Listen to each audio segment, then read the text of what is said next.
Hi Jen, so thanks for coming in today. Tell us about yourself.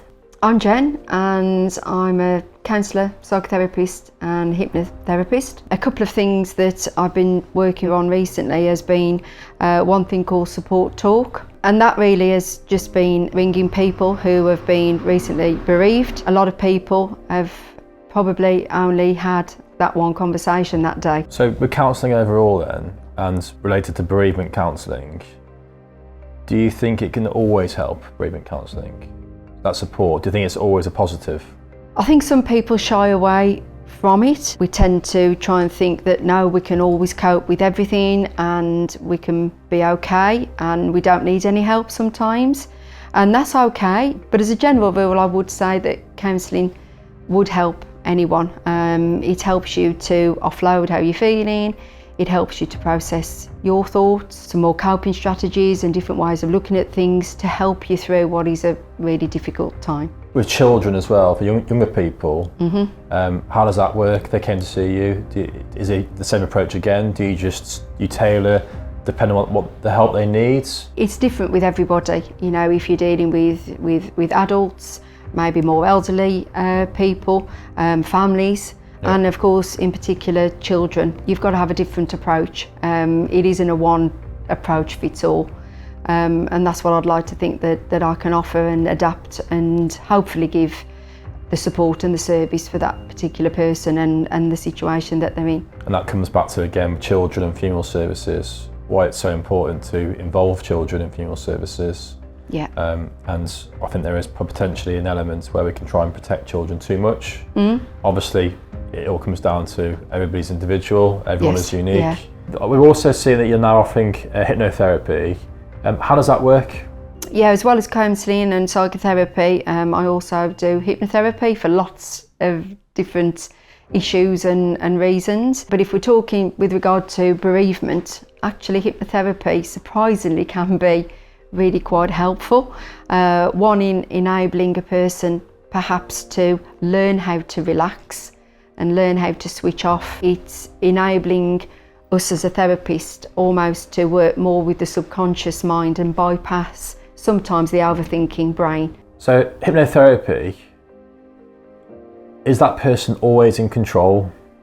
Yes, absolutely. I think a lot of people feel nervous about that, about being out of control or even not even waking up. In some respects, I think you've got to try and look at it as no different to if you were just sitting back with your eyes closed and having a bit of a doze. If the fire alarm goes off, you're going to hear it and you're going to wake up. The way that I work as well, obviously as a hypnotherapist, you're closely monitoring that person, you know, looking at their breathing, looking to see if they are getting distressed at all or whether they're still calm, and obviously tailoring the session according to that. And if at any point you felt that that person was feeling a bit uncomfortable with the process, we would wake them up. So hypnotherapy then, when someone goes under, where do they actually go?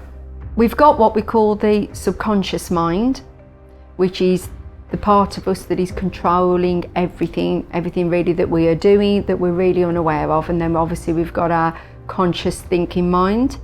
When we're in that state of hypnotherapy, we're sort of going between the two, and it's always for the better of you.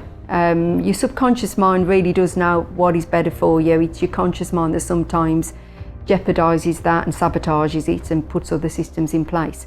So, and we're always working for the best of you, always. We're never going to be able to hypnotise you to do something that fundamentally you would not want to do and that would go against your ethics and your morals. When you see on TV shows someone being turned into a chicken or doing silly things, is that all false? Is that how does that work?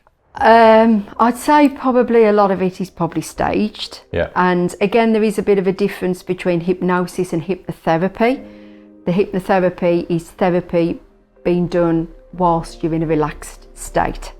So a lot of what you see on TV, I think it is staged, and it's for entertainment purposes. There is no therapeutic benefit or outcome from it. Yeah, brilliant. It's done for stage purposes. So moving forward then, Jen, Perry and Phillips, Jen Brown, and Care, how do we move forward? How do we continue to evolve and help people? I know from the work that you do here and from personal experience as well, you very much care about the service that you provide and do go the extra mile. I think we both try to do our very best. Overall, people do know that we're trying our best to help people, yeah. And that's what we're here for, isn't it? Yes. And finally, moving forward into the future, where do you think the relationship of Perry and Phillips and Jen Brown can go to? Well, I think things are evolving anyway. I mean, when I first started working here with you, it was the group bereavement sessions, which are those monthly sessions that are normally on every month, where people can just come along and share maybe their experiences, and I'd go through some coping strategies, maybe explore some of the stages of grief. Going forward, I would like to feel that we can do more to support the community, to let people know what support is there if they want it, and also I think that there is no shame in asking for some support. We're not robots, we're not programmed to know what to do when we lose somebody, and I think it would be helpful if they could get past sometimes the stigma actually of asking for some help and support. And that doesn't have to be anything too in-depth, it can literally be a chat and some reassurance. Well, hopefully with this video now, it will just make people be more comfortable in approaching you or Perry and Phillips for that support they might need. Yeah, hope so, yeah. To try and break down those barriers, to know that it's not that far away, it's just literally a click or a call, and the help is going to be there for them. With COVID-19 since March 2020, do you think people have needed your support more than ever? If you've lost somebody during this time, I mean, obviously as you know, there hasn't been that normal support for a lot of people. They've not been able to have their normal support from family, having people around to talk to, give them a hug and so forth, and it's been quite isolating I think for a lot of people. So I think it's more important than ever actually for people to know that they can access, even if it has only been support over the phone.